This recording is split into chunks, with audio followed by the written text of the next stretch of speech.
Hello, boys, girls, babes. Welcome back to the Jenaya Talks Caps podcast. As always, thank you all so much for tuning in today. And it is an especially exciting day, especially exciting week, really, for all hockey fans. Unless, of course, your team has already been eliminated. But the Stanley Cup playoffs, they open up today. So it's kind of like Christmas in May, quite frankly. We all love it. Best time of the year, right? And so there's going to be 4 games that are on the slate today, with the Carolina Hurricanes and the Boston Bruins kicking things off. We've also got the Toronto Maple Leafs versus the Tampa Bay Lightning in the Eastern Conference, and then we've got the Minnesota Wild versus the St. Louis Blues, and the Edmonton Oilers versus the Los Angeles Kings is the late game of the day in the Western Conference. So, and then tomorrow, obviously, is when our own Washington Capitals will get things started against the President's Trophy winning Florida Panthers.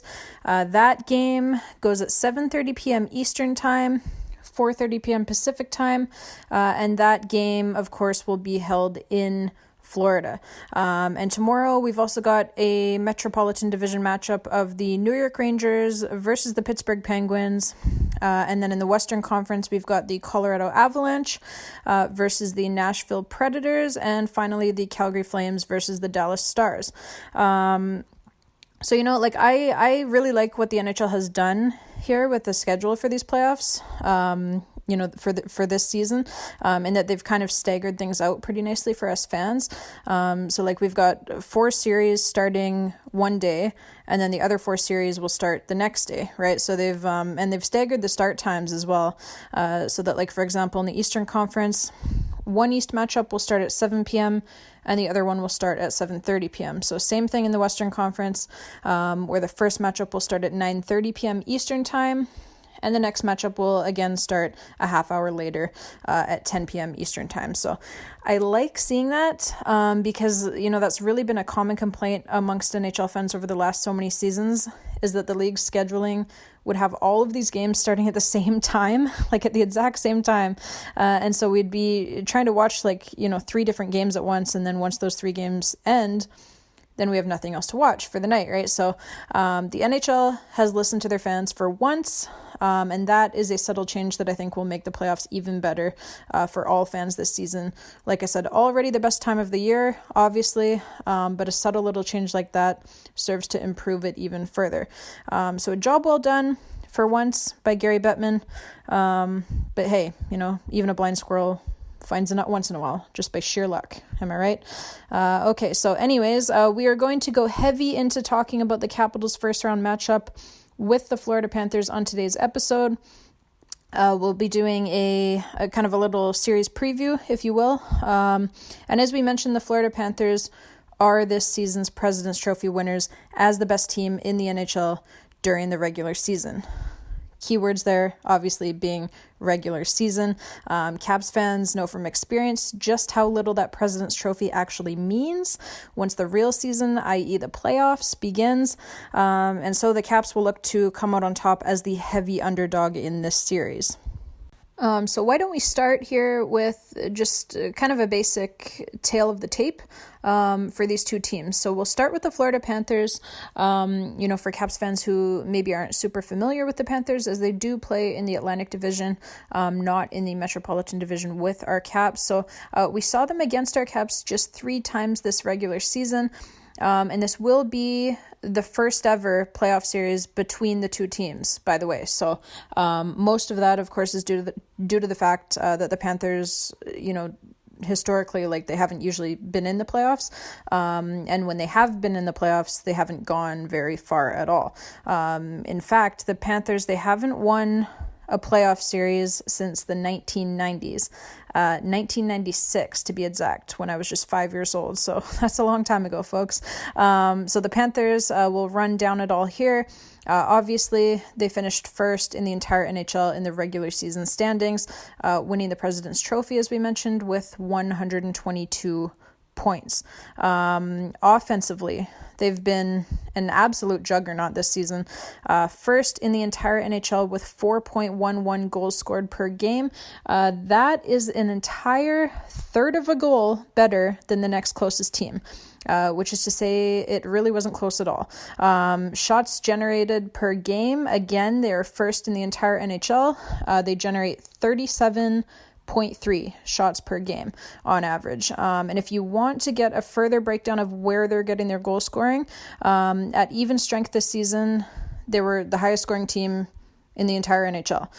So they do a lot of damage at even strength, whereas their power play as well is pretty good. It's not first in the entire NHL like all of their other stats seem to be, offensively at least, but their power play, it ranked tied for fifth in the NHL in being effective 24.4% of the time. So, 32 teams in the league, tied for fifth. Like I said, it's not first, but it's not that bad either. So, and diving even a little bit deeper, their puck possession metrics, very important. Their Corsi percentage is number one in the entire NHL at 56.37%. And their Fenwick percentage, is also number one in the entire NHL at 56.08%.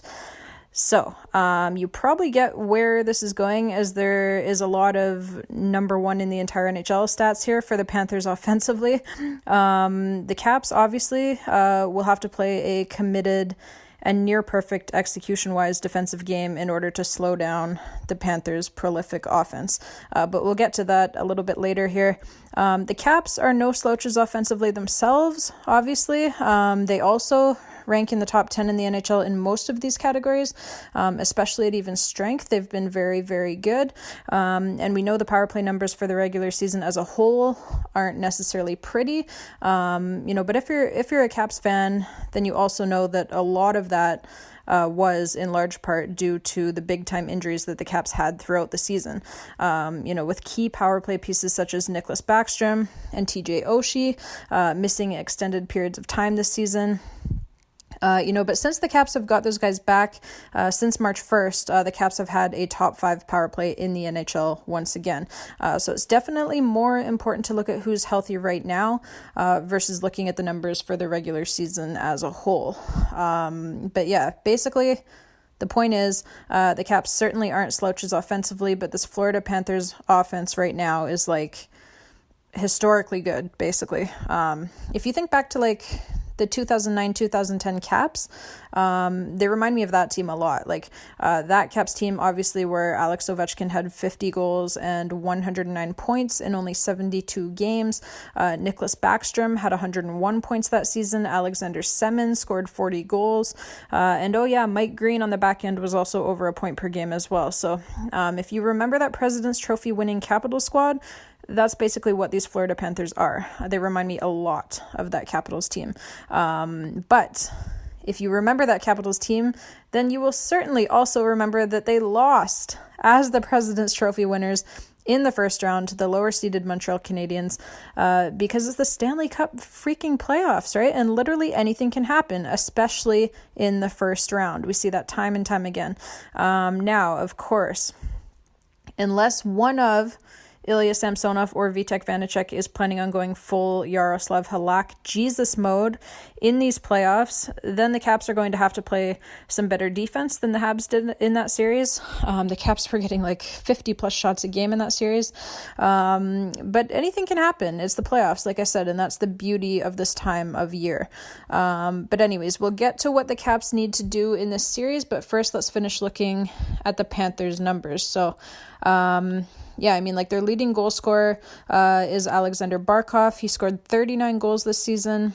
Their leading point getter is Jonathan Huberdeau, who had a career high, by far, of 115 points this season. His previous career high was 92 points back in the 2018-2019 season. Barkov's 39 goals, that was a career high for him as well. So they have a lot of guys having career years this season. For the Caps, obviously, their leading goal scorer and point getter is Alex Ovechkin, who it seems is healthy enough. we hope, to play in this series after sustaining that upper body injury late in the regular season. No official word just yet, but he's been practicing. He's been full go at practice, no restrictions, nothing. So it certainly appears, anyways, that he is ready to go for the Caps. So Ovi, he had 50 goals and 90 points in 77 games this season. Neither of those were career highs for him, obviously, not even close. He is 36 years old, but he's still a goddamn stud, a machine out there.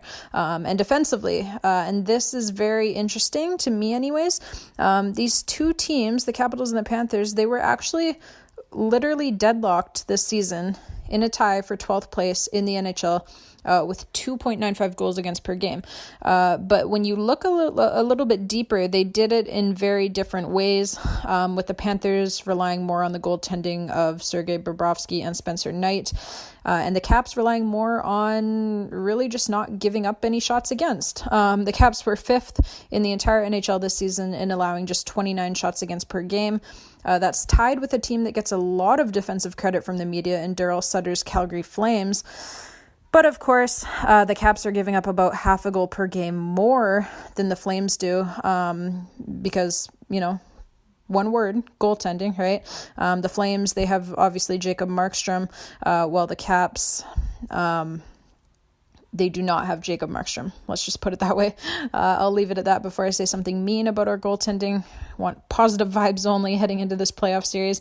But yeah, it's interesting that these two teams, the Caps and the Panthers, they literally gave up the exact same amount of goals against this season. I do think the Panthers defense is something that the Caps can expose in this series, but we'll get to that, like I said, a little bit later. And then penalty kill wise, the Caps were 12th in the NHL at 80.4% effectiveness, while the Panthers were 16th in the NHL at 79.5% effectiveness. So the numbers tell me that this is going to be a pretty interesting series.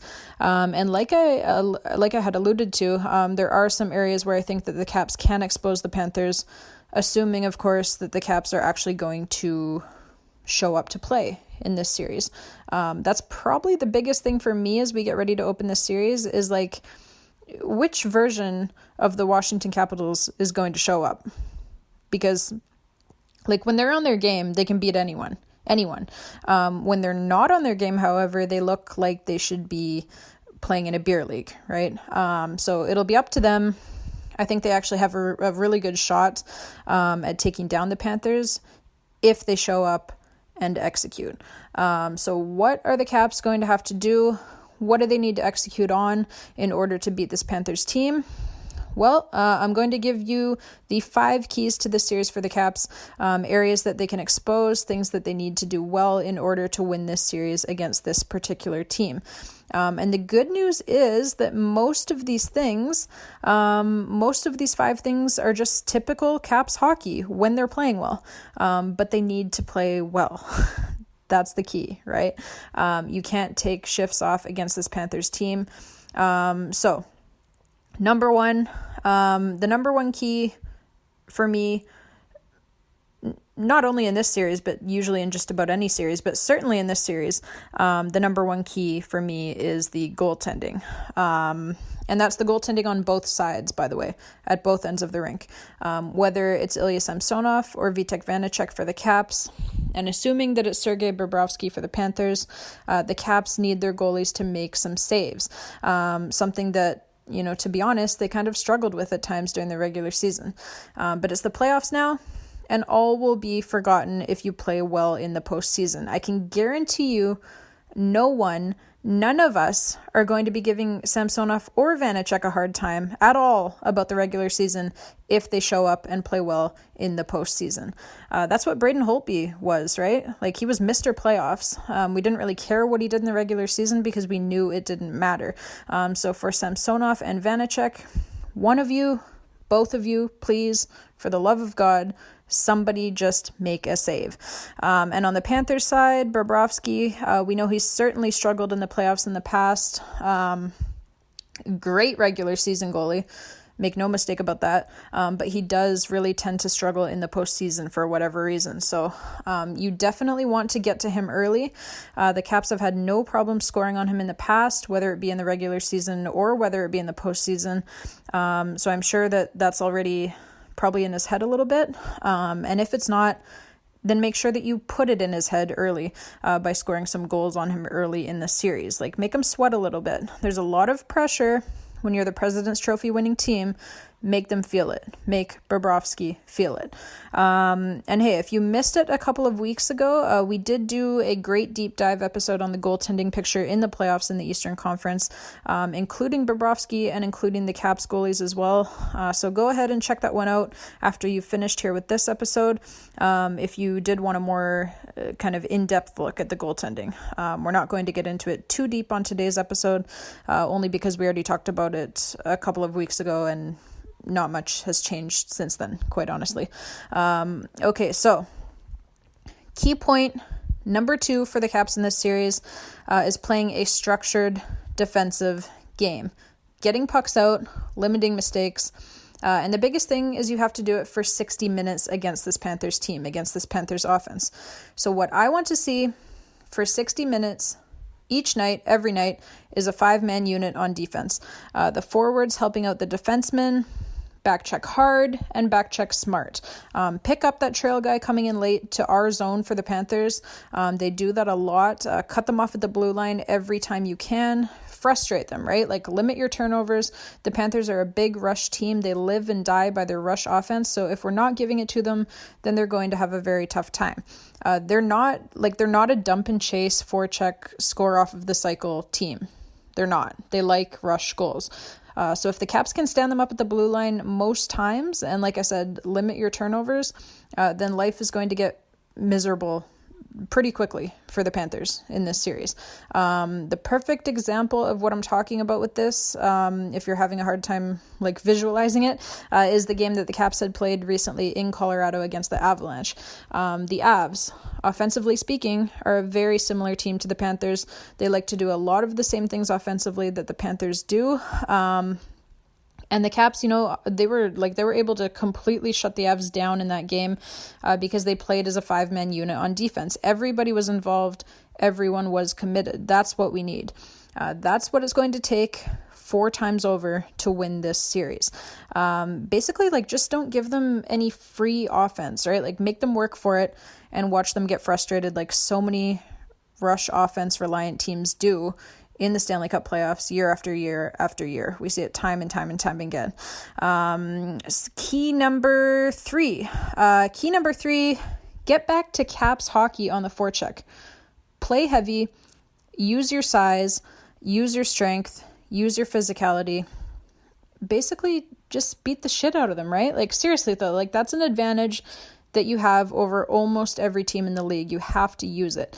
The Caps, even just this season, they have 2 guys in the top 10 in hits in the entire NHL this season. Those being Garnet Hathaway and, of course, the stud rookie Martin Feravari.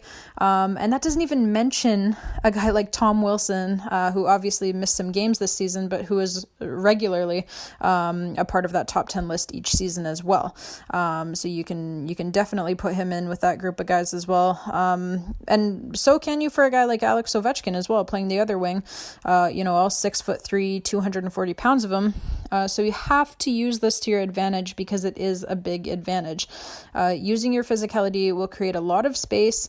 It will create a lot of doubt in the minds of the Panthers defensemen, flinching, thinking that they're going to get nailed every time they go back to retrieve a puck.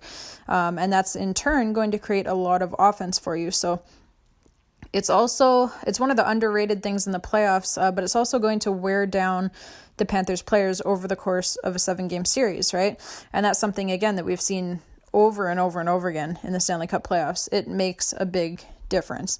If you're taking a chunk out of a guy every time he goes back to retrieve a puck, then by the time that you get to game 5, game 6, game 7, he probably doesn't have any chunks left to give, right? So that's definitely something that I want to see from the Caps in this series. They haven't necessarily used it to their advantage as much as I'd like over these last few seasons. really since the Cup win in 2018. And obviously, their physicality and intimidation factor, was a big part of what won them that Stanley Cup. So I'd definitely like to see them get back to that. They certainly still have the guys for it, still have the bodies for it, so let's go. Let's get it done. Okay, and key number 4, Quattro for the Caps in this series.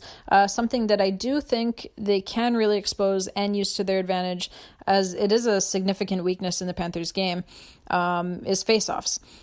And now, that might sound a little bit funny for me to say, because the Caps have also sucked in the faceoff circle as a whole, throughout the regular season, right? But they did have the edge over the Panthers in that department during their 3-game regular season series.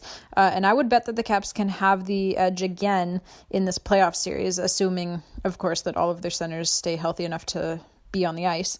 But winning a majority of the faceoffs would go a long way towards slowing down the Panthers offense, as when you win the faceoff, you start with the puck, right? That's the big thing about winning the faceoff. That's why it's so important. So the Caps have been pretty good this season at getting the puck back, even when they do lose the faceoff, which is, like I said, has been often. But still, it would be a lot easier. You would make it a lot easier on yourselves. It would be a lot less taxing on yourselves if you would just win the bloody faceoff. So let's try it, eh? TJ Oshie, he said it as well at the Caps skate the other day, that the Caps' goal for this series, other than, of course, just winning the series, but the way that they think that they can do that is to make the Panthers play in their own end as much as possible. That's their goal. Because A, the Panthers are not very good in their own end, right? And B, because if they're playing in their own end, then that means that they aren't playing in your end. So sometimes the best defense is really a good offense. So win faceoffs to create even more puck possession than you would normally have. And finally, key number 5, and this is one that you will hear in basically every NHL playoff series. Key number 5 is to win the special teams battle. And like I said, that usually goes without saying in the playoffs. Usually the team that wins the special teams battle has a pretty good chance of winning the series. We see that time and time again as well. So there you have it, folks. That is our 5 keys to the series for the Caps. They probably have to execute on at least 4 of these in order to win this series. And one of those 4, I would say, one of those 4 has to be key number 1 that we mentioned, which is the goaltending. If the goaltending's not there for the Caps, then just forget about it. This baby's going to be over in 4, 5 max. But I don't know, you guys. I just have a good feeling. I can't explain it. I just do. Maybe that's just the eternal optimist in me, or maybe it's the idiot in me. It's hard to tell sometimes. Maybe a combination of a little bit of both. Our goalies certainly haven't given me any logical reason to be optimistic. So there's that, but who knows? Logic is for losers. That should be our slogan for this series, where we aim to take down the President's Trophy winners. Logic is for losers. Anyways, for those wondering, the Caps actually did play the Panthers pretty well this season. They played them, like I said, 3 times, and the Caps, they got 1 regulation win, 1 regulation loss, and 1 overtime loss, of course, with the 3-on-3 format that doesn't exist in the playoffs, so who cares about that one? But yeah, they were all 1-goal games. The Caps outshot the Panthers in 2 of the 3 games, and scoring-wise for the Caps, Alex Ovechkin led the way with 4 goals and 6 points in those 3 games, victimizing both Sergei Bobrovsky and Spencer Knight along the way. So I bet you the Panthers are just fucking stoked that he's healthy enough to play, right? They were probably hoping that they would catch a break with that one when they saw him go crashing into the boards against the Toronto Maple Leafs with less than a week to go in the regular season. But Russian machine never break, as they say.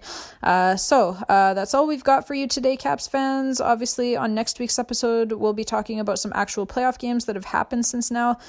So let's hope that it will be a good result for us to talk about as Caps fans the next time that we all reconvene here. Until then, as always, thank you all so much for listening. And hey, I say it every time, but don't forget to subscribe to our podcast if you haven't already. It's that little button that says subscribe. We're available on Apple Podcasts, on Spotify, on Google Podcasts, on iHeartRadio, on Stitcher, on Amazon Music now as well. We're on TuneIn rather, on Deezer, on Podcast Addict. There's too many to list, but you get the point. Basically anywhere and everywhere that you would get your podcast from, we are on there. So subscribe. I know that you guys are doing that because our numbers are going up and up and up, which I really, really appreciate so much. You guys don't even know. It just fills my heart with so much happiness to know that people want to listen to this show. So yeah, subscribe, share us with your friends and your family and your fellow Caps fans, your fellow hockey fans in general, anyone that you think would want to listen and come be a part of our hockey community, our Caps community over here. We are open to all hockey fans. Hello to any Florida Panthers fans who may have tuned in with us today as well, to get a little bit of a Washington Capitals perspective. As you can tell, we think you guys have got a pretty darn good team over there, and we're looking forward to what will hopefully be a great series between these two tough competitors. So good luck to everyone. Like I said, thank you all again one more time for listening. I know I say it over and over and over again, but I really do appreciate you all so much. Everyone enjoyed the games tonight, and until next time, babes, let's go Caps.